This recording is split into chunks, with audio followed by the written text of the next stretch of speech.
Saya waktu syahadat, saya cuma bawa saksi satu, teman saya yang maksudnya di bawah saya umurnya, disaksikan sama anak-anak pondok dia. Perasaannya itu seneng banget ya, karena apa, disaksiin sama anak-anak pondok. Sampai saya disuruh mandi.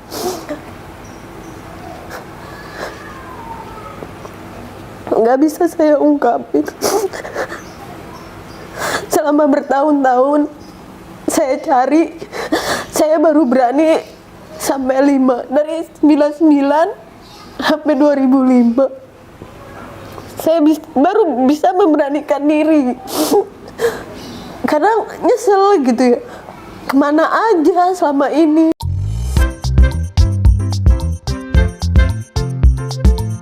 Assalamualaikum warahmatullahi wabarakatuh. Kembali lagi di channel Adama Entertainment, channelnya tentang video Islam dan juga kisah mu'alaf. Sebelum mulai, jangan lupa untuk like dan juga subscribe ya. Tanpa panjang lebar, ayo kita saksikan. Assalamualaikum warahmatullahi wabarakatuh. Nama saya Betty Awaliyah. Saya anak kedua dari 3 bersaudara. Saya seorang ibu rumah tangga yang mempunyai 3 anak. Keseharian saya mengurus anak-anak di rumah. Saya seorang mu'alaf. Saya mu'alaf dari tahun 2005. Awal saya sebelum mu'alaf, saya dari keluarga Konghucu. Saya tinggal di Bangka yang lahir dari keluarga Konghucu.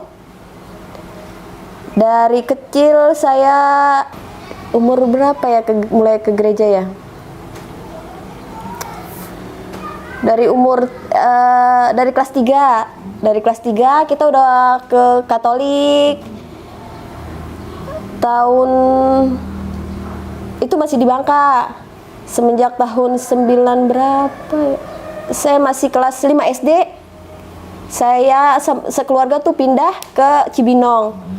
Di Cibinong itu saya masih ngikutin agama Kristen. Saya sering ke gereja sama keluarga. Tapi di gereja itu saya nggak pernah ngedapetin apa ya? Nggak pernah ngedapet kayak saya serak di situ gitu ya. Saya kadang sering lihat sekolah minggu saya datang, remaja saya ikut, tapi saya nggak pernah ngerasa apa ya? Saya nyanyi nggak pinter. Semenjak saya lihat kadang orang dibaptis, saya ngeliatnya aneh, malah kenapa orang diceburin doang bisa bisa pelepasan dosa katanya. Saya pergolakan batin, maksudnya saya nggak mau. Saya sering disuruh sama orang tua saya, kenapa kamu nggak dibaptis sendiri, sedangkan mama, papa, kakak, adik-adik semua udah pada dibaptis, kenapa kamu enggak? Saya bilang, nanti aja mah, kalau saya emang udah serak, saya mau sendiri nanti, saya bakalan nggak usah dipaksa-paksa, saya bilang.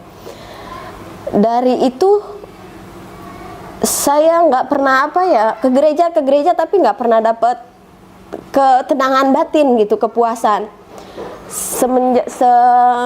Selama akhirnya di tahun berapa? 99 saya udah SMA.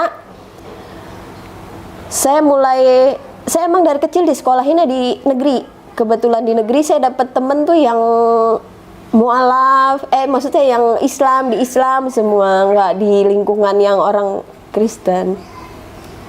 Semenjak itu saya sering ngeliat orang teman-teman sholat gitu, orang kok repot-repot amat ya, lagi main kadang-kadang pada sholat gitu, kita mah main aja gitu, kok ini mah lagi main. Terus semenjak itu saya sering sering ngelihat mereka gitu ya sholat. Di tahun 99 saya belum berani karena saya masih kecil. Terus saya pikir saya masih butuh orang tua saya takut, saya nggak pernah ngomong gitu. Di tahun 99 itu saya mulai sering pas keluarga saya, mama saya pulang ke Bangka lagi. Posisinya pulang ke Bangka karena papa saya sakit, saya ditinggal. Posisi saya di situ, saya tinggal sendiri karena kakak saya udah nikah.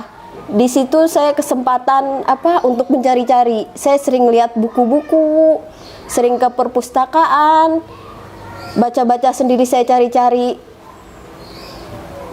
Tapi saya belum pernah maksudnya saya selalu berdoa, ya Allah, ya Tuhan, kalau emang saya ditunjukkan ke jalanmu, ke jalan Islam, bukakan pintu gitu, dipermudah segalanya, di mana jalannya gitu.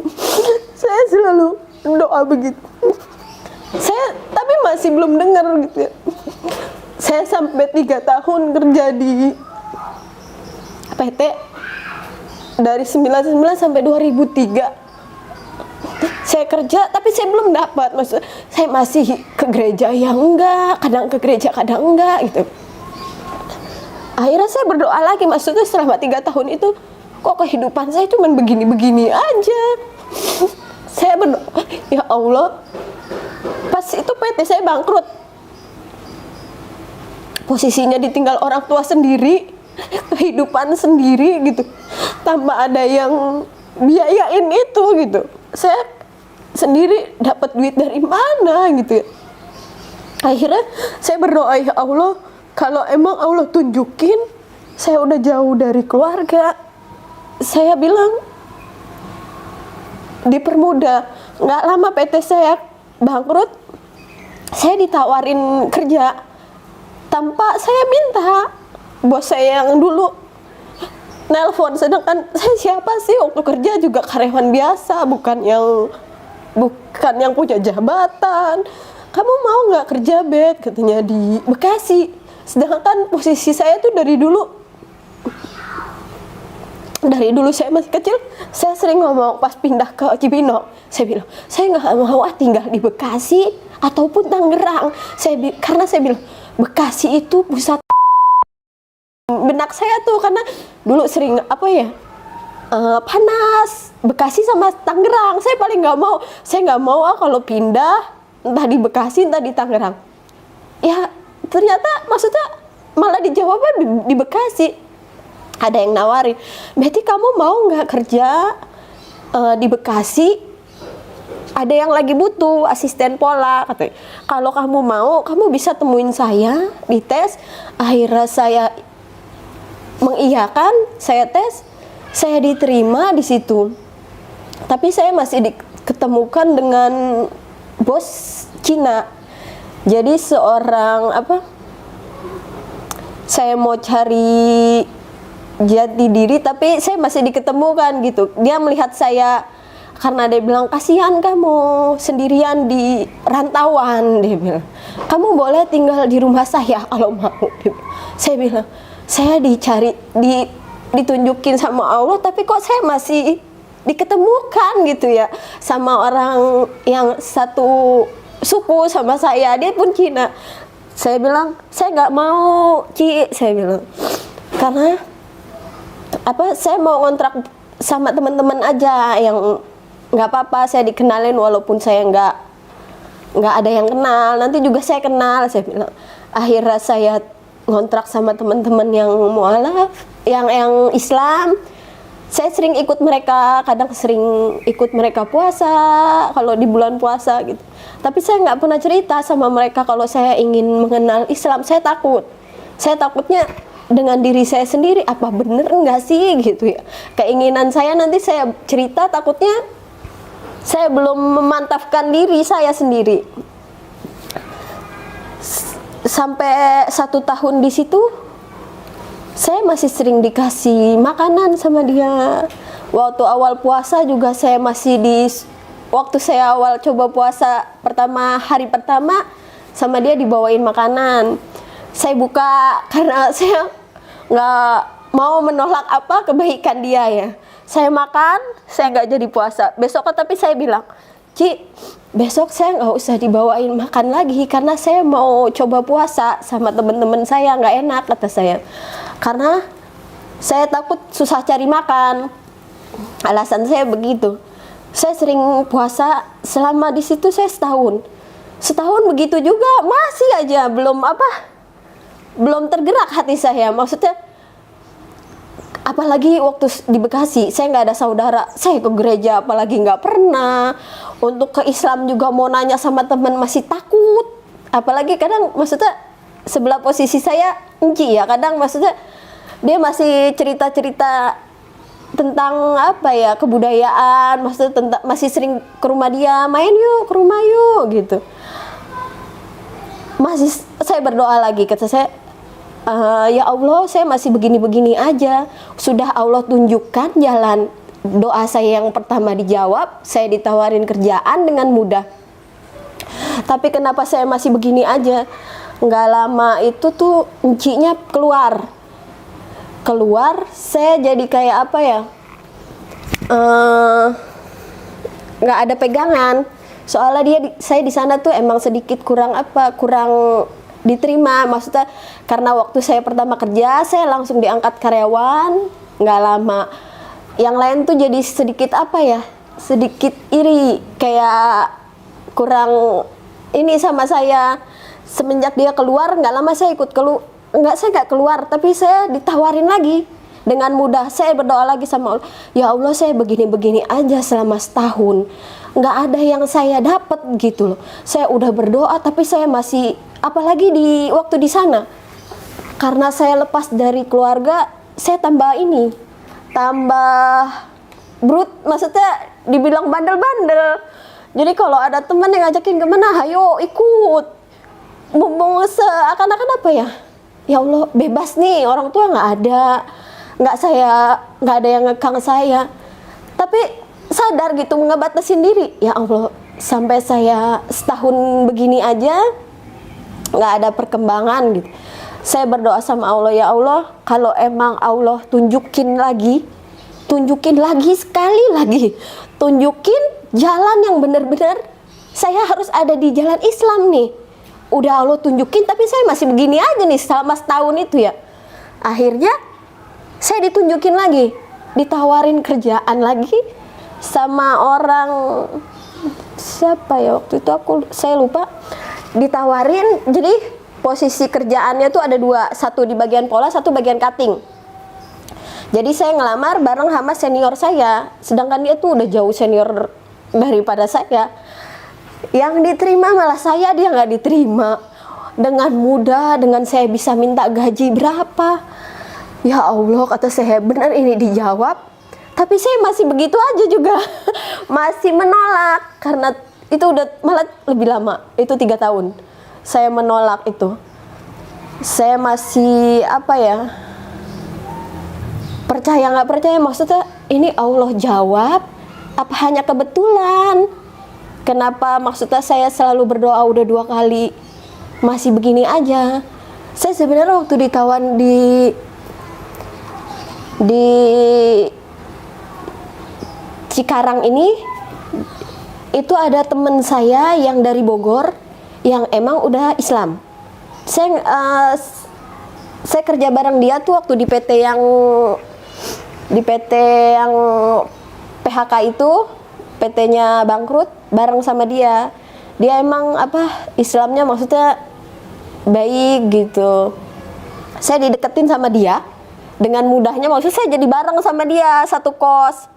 Saya ngekos tuh sengaja saya membatasin diri, maksudnya saya ikut sama orang yang nggak kayak kemarin waktu di Bekasi tuh, saya kos sendiri bebas, maksudnya saya mau kemana aja saya batasin, saya begini-begini aja. Akhirnya saya milih kos yang di dalamnya tuh di dalam rumah orang posisinya, jadi kamarnya ada orangnya lah. Jadi saya tahu diri kalau saya mau bandel, ibaratnya saya nggak bisa pulang nih kalau pulang malam-malam.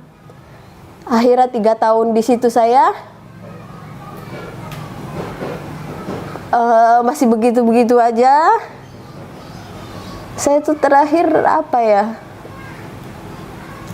pas teknya itu saya nanya sama temen.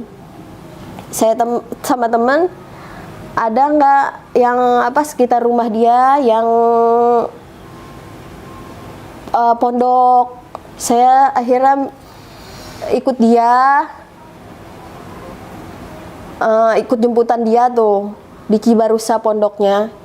Saya turun di situ, saya masuk ke dalam, nggak ditemenin dia, saya sendirian. Saya bilang, Pak, saya mau mu'alaf saat ini juga, saya bilang. Tapi saya nggak diterima karena saya nggak bawa saksi. Dia bilang, kalau Bapak Pak Kiainya ngomong kalau kamu mau mu'alaf, kamu harus bawa saksi, harus disaksiin sama teman. Besok kesini lagi katanya. Baru besok saya ke situ lagi.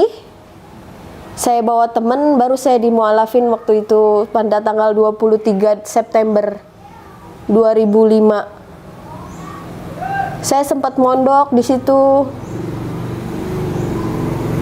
selama bulan puasa.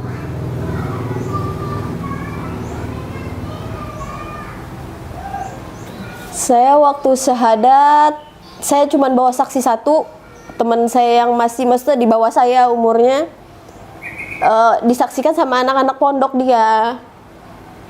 Perasaannya itu seneng banget ya, karena apa, disaksiin sama anak-anak pondok. Sampai saya disuruh mandi.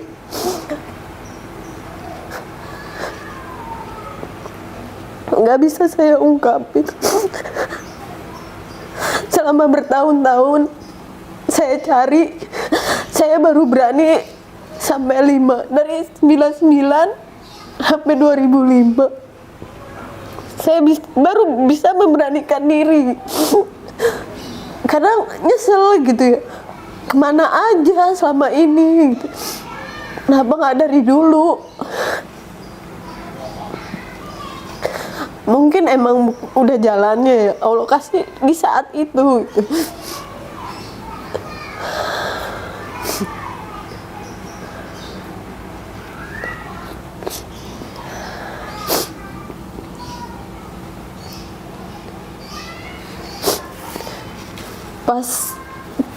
Pas saya kasih tahu orang tua saya, nggak ada yang tahu, ibu kos pun nggak ada yang tahu. Saya pulang, pas udah mualaf saya pulang, teman saya juga kaget kan,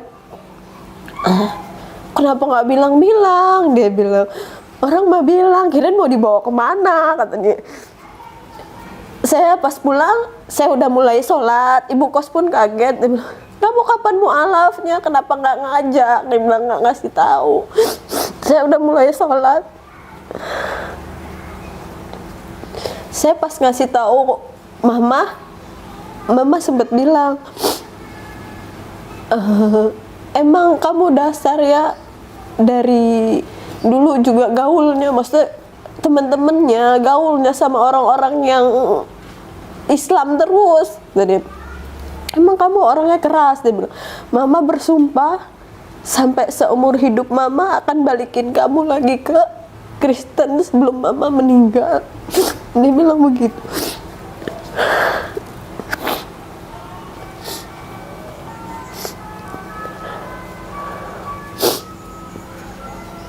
Tapi alhamdulillah semenjak seiring berjalannya waktu, keluarga saya bisa menerima, hubungan saya baik.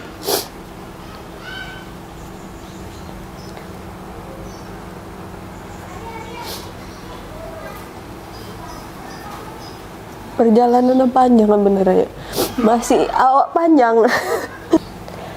Pas saya masuk mualaf itu, Pak Kiai itu bila nanya, kamu punya teman deket nggak? Saya bilang punya, emang saya punya. Saya bilang posisinya dia udah di sini. Dulu ya kerjanya di Ceko. Jadi saya bilang kalau punya suruh bawa ke sini, Abi mau kenal katanya. Pas saya bilang sama orangnya benar datang. Ternyata saya di situ mau dinikahin siri. Saya nggak mau. Saya bilang, Pak Kiai, Pak Abi, saya aja masuk Islam aja saya belum ngasih tahu orang tua saya. Bagaimana posisinya saya harus nikah siri tanpa orang tua saya tahu lagi. Saya nggak mau. Kalau emang saya mau dinikahin Iya. secara resmi, orang tua saya tahu.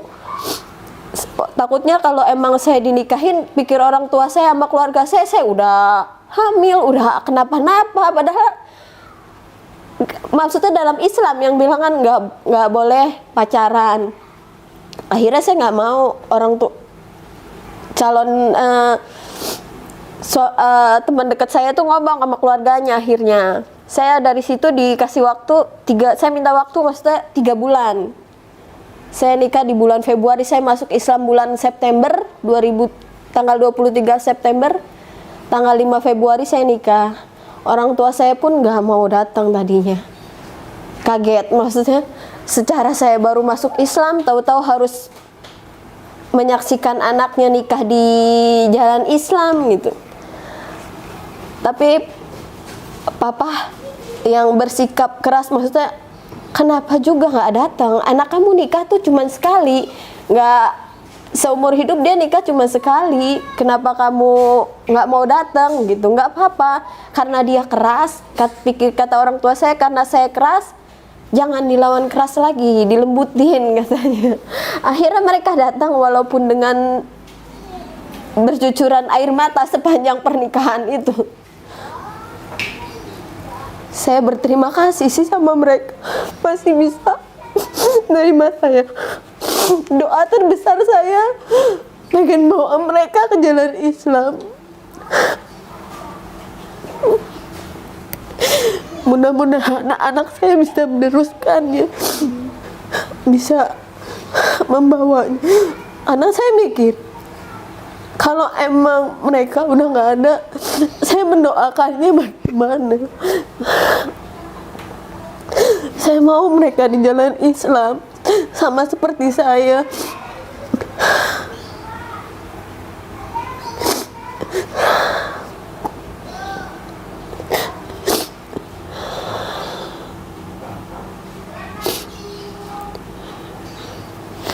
Kalau dulu perjalanan saya masuk Islam nggak semudah itu ya, maksudnya banyak, kalau mau dibilang bandel mah udah bandel, udah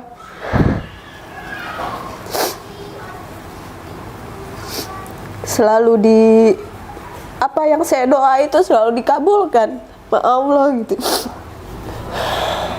Saya minta dengan mudah pekerjaan, selalu Allah beri jawaban, tapi selalu saya tolak sampai 5 tahun nih. Dari 99 saya lulus.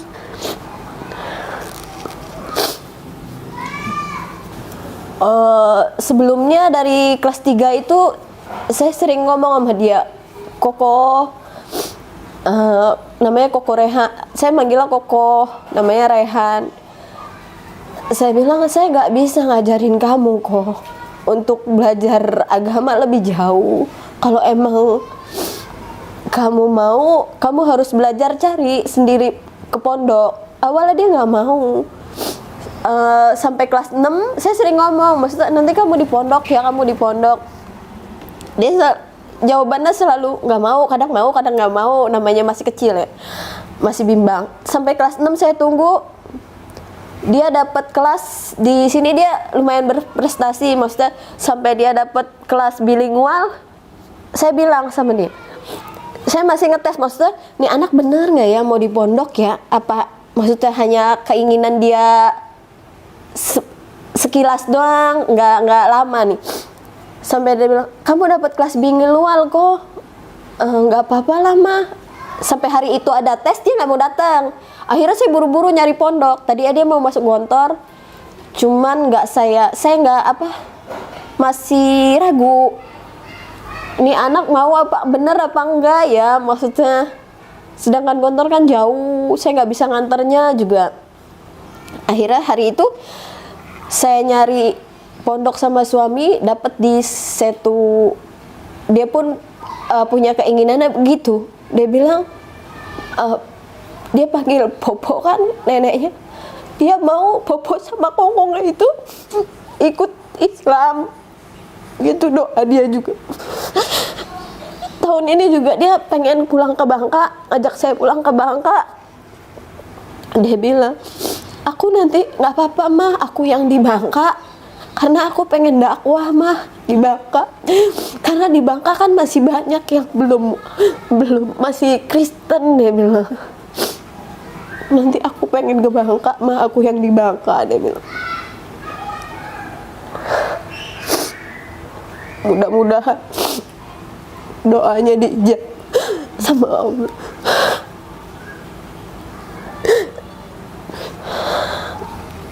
Dulu saya kerja, dia sempat dibawa karena saya posisinya masih kerja, ekonomi saya belum stabil, apalagi dari saya nikah kan nggak persiapan panjang ya.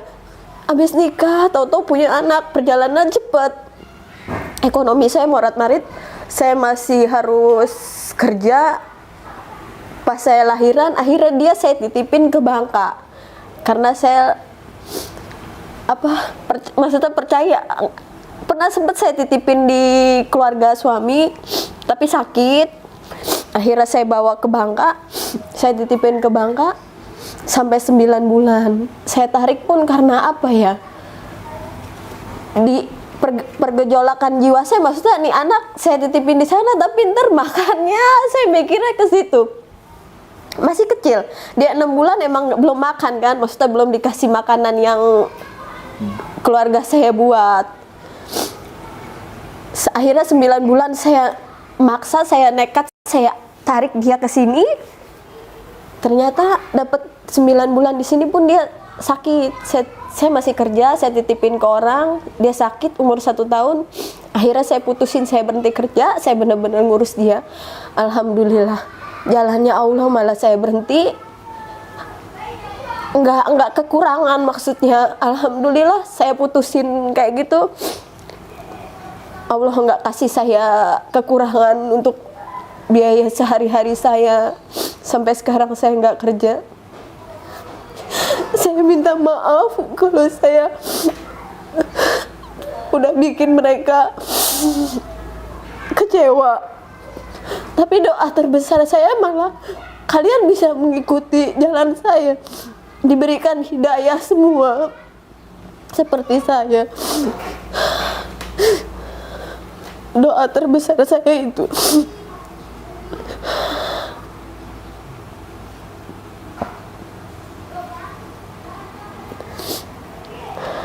Saya karena saya dari dulunya sering, karena udah lama ya, saya sering lihat-lihat, jadi saya nggak begitu kaget malah untuk belajar.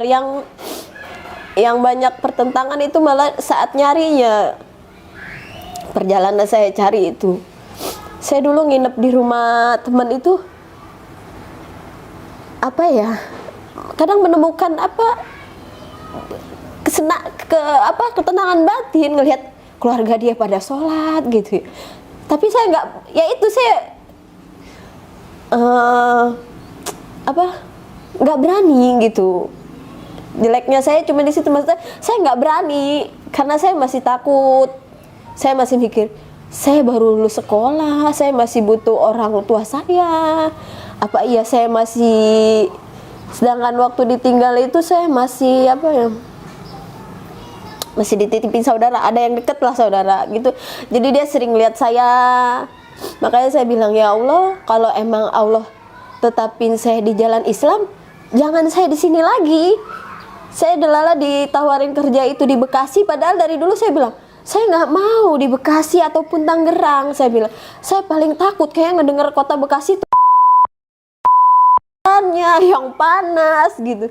Tapi saya jalanin, maksudnya pas dibilang, saya berdoa begitu dikasih petunjuk, kamu ditawarin di Bekasi, saya coba, benerkah kata saya ini doa saya terijabah? Padahal saya tadinya kerja di Cilingsi, kan masih deket ya, saya nggak betah. Saya ditawarin di Bekasi itu dengan mudah banget, bener-bener nggak ada halangan dengan gampang, maksudnya langsung diterima. Tapi masih saya abaikan, maksudnya sampai setahun saya nggak dengar, padahal saya yang berdoa dijawab. Buat anak-anak saya yang sekarang udah mondok, pengen nama semua, untuk yang kedua, yang ketiga pengen mondok semua, karena emang saya nggak bisa ngajarin lebih jauh. Saya pengennya mereka ada di jalan Islam sampai seumur hidup mereka. Jangan sampai berbalik ke jalannya yang lain, jalan Islam sampai seumur hidupnya. Bisa ngangkat derajat orang tuanya, yang pasti bisa bawa kedua orang tua saya ke jalan Islam. Apalagi waktu saya mau nikah, saya bilang sama mama, "Mas, saya mau nikah sama orang Sunda. Suami saya dari Banten." Mama saya langsung kaget. "Sunda, Banten, tukang kawin. Kamu mau nikah apa? Nggak ada yang lain kah?" "Udah, kamu udah masuk Islam aja cukup. Nikahlah sama orang yang yang nggak orang Sunda, yang katanya tukang." Mama udah pergelutan yang nggak cukup ini. Enggak sih kalau kalau untuk balik lagi enggak, karena karena mereka mesti tahu ya saya orangnya keras. Karena dari dulu juga mama udah, waktu saya lulus 99 itu kan, karena mama pulang Bangka itu saya sempat ditahan di Bangka. Mama udah tahu tuh, maksudnya, "Wih, ini anak nih kayaknya udah apa sih, namanya orang tua ya pasti ada batinnya ibaratnya. Nih anak pergaulannya di sana juga Islam sama orang Islam lagi. Kalau kata orang Cina tuh fankui. Kamu tuh main sama fankui lagi gitu. Nggak ada kamu temennya yang benar ibaratnya kalau kata dia Maya." Saya ditahan di Bangka tuh pas mama pulang, orang tua sakit tuh, saya sempat dibawa. Yang dibawa saya, karena mama tahu saya yang nggak, maksudnya yang ininya nggak inilah gitu ya, bandel sih nggak, yang arah agamanya nggak bener. Saya ditahan ke Bangka tuh hampir berapa ya, 3 bulan kalau nggak salah. Saya nggak betah, saya nggak mau, karena emang buat saya itu kesempatan. Kata saya, ini kesempatan saya untuk mencari tahu tentang Islam, kesempatan saya pas nggak ada mama gitu. Saya tetap nekat pulang sendiri. Di kapal tuh saya sendiri. Itu pun di kapal saya sempet, kalau dibilang mau hilang mah hilang. Saya sempat ditawarin itu karena nggak tahu, baru lulus SMA, baru pula naik kapal feri itu. Saya ditawarin sama awak karena dia tahu kayaknya saya sendirian. Saya ditawarin sama awak, "Adek mau kamar nggak?" Saya sempat berpikir, saya mau, saya bilang. Saya pikir, kok saya dibawa sama dia ke kamar. Saya bilang, kok ini kamarnya aneh ya. Kamarnya awak bukan kayak kamar orang yang di penumpang. Kok kamar awak, saya bilang. Saya dalam hati gini, wah jangan-jangan saya mau diapa-apain nih. Mau diceburin mau diperkosa, bener saya. Astagfirullahaladzim. Saya langsung sadar tuh, maksud, ya Allah, saya bilang sama awaknya, "Maaf ya, saya ada saudara, padahal saya nggak punya saudara, nggak apa di situ. Saya ikut-ikut sama orang aja nimbrung di kapalnya itu." Saya ngumpul sama orang itu. Terus ketemu dia lewat. Dia bilang, "Kamar kamu kan tadi di situ." "Enggak," saya bilang, "saya ada saudara di sini." Padahal itu orang nggak saya kenal. Tapi saya ikut nimbrung. Makanya pas saya nyampe ke Cibinong lagi, saudara saya bilang, "Kamu masih nyampe aja masih syukur." Nggak hilang di kapal, dibuang sama orang di kapal kamu. Semenjak itu saya nggak pulang lagi tuh. Kakak saya udah nikah kan, adik saya pun udah saya pulangin. Saya nganter adik saya ke Bangka, jadi saya bener-bener sendiri. Makanya saya bisa tinggal di Karangan itu saya sendiri. Saya berdoa lagi tuh makanya kayak gitu. Saya ditinggal sendiri, kesempatan saya maksudnya. Ini saya ada di mana sih? Jati dirinya di Kristen apa di Islam? Di situ saya. Enggak lah, kalau udah ditunjukin hidayah, menurut saya itu ya malah indah, maksudnya kita bisa sholat saat kita lagi dimanapun. Kita harus ngerjain sholat, kita harus ingat sama Allah gitu. Di saat kita lagi main-main dimanapun, kita ngerjain sholat 5 waktu. Itu malah yang waktu saya bikin saya tertarik sama Islam. Sebenarnya waktu saya sekolah itu saat teman-teman saya pada bermain lagi capek-capek, maksudnya lagi senang-senangnya, di saat azan mereka harus sholat. Itu yang bikin saya malah tertarik gitu, lebih mencintai lagi Islam, menjalani Islam dengan baik. Jangan sia-siakan waktu yang telah Allah beri. Sedangkan orang-orang di luar sana banyak yang mungkin kayak saya ya, yang cari hidayah. Kamu yang udah pada dikasih, dimanfaatin dengan baik. Jangan disia-siain.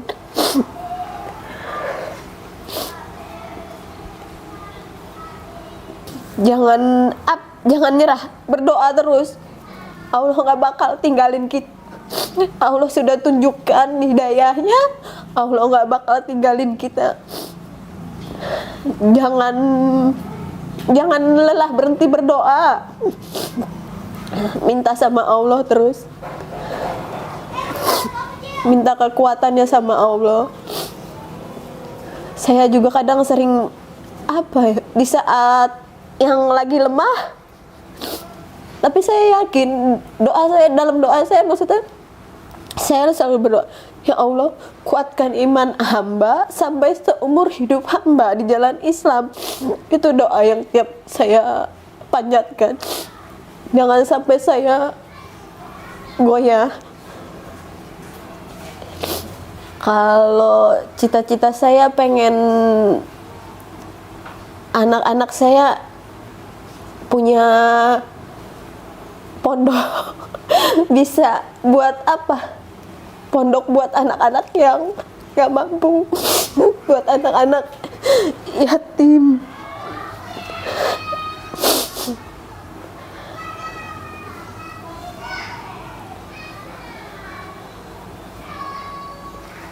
Nah, sepertilah kisahnya, bagaimana kan kisahnya ini sangat menginspirasi kita bahwa kita itu sebagai umat muslim, dengan adanya video ini kita itu menjadi terinspirasi bahwa kita itu bisa lebih baik lagi untuk menjadi seorang pribadi muslim yang lebih baik lagi.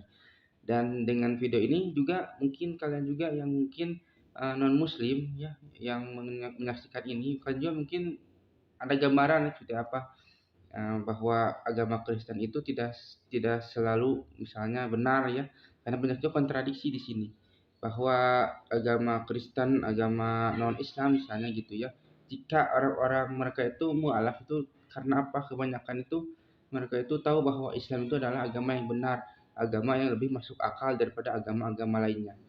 Dari mana kita itu bisa tahu hal itu ya, karena kita mempelajari Al-Quran dan pelajari agama Islam gitu. Kita itu harus terbuka, harus berpikir terbuka, harus maksudnya kita itu harus mencerminkan bahwa kita itu sebenarnya itu Indonesia itu emang toleransi ya, tapi ketika kita dihadapkan dengan sesuatu agama gitu ya, kita harus mengkaji misalnya agama Kristen seperti ini, agama Hindu seperti ini, agama Islam juga seperti ini, dan berbeda-beda ya, karena di Indonesia itu banyak banyak sekali agama ya, tapi kebanyakan di channel ini adalah tentang agama dari non muslim ke muslim, dikarenakan agama Islam adalah agama yang paling sempurna di dunia ini. Sampai akhir zaman pun Al-Quran itu berkata bahwa Allah itu akan menjaga Al-Quran sampai hari akhir. Nah, semoga yang menonton video ini bisa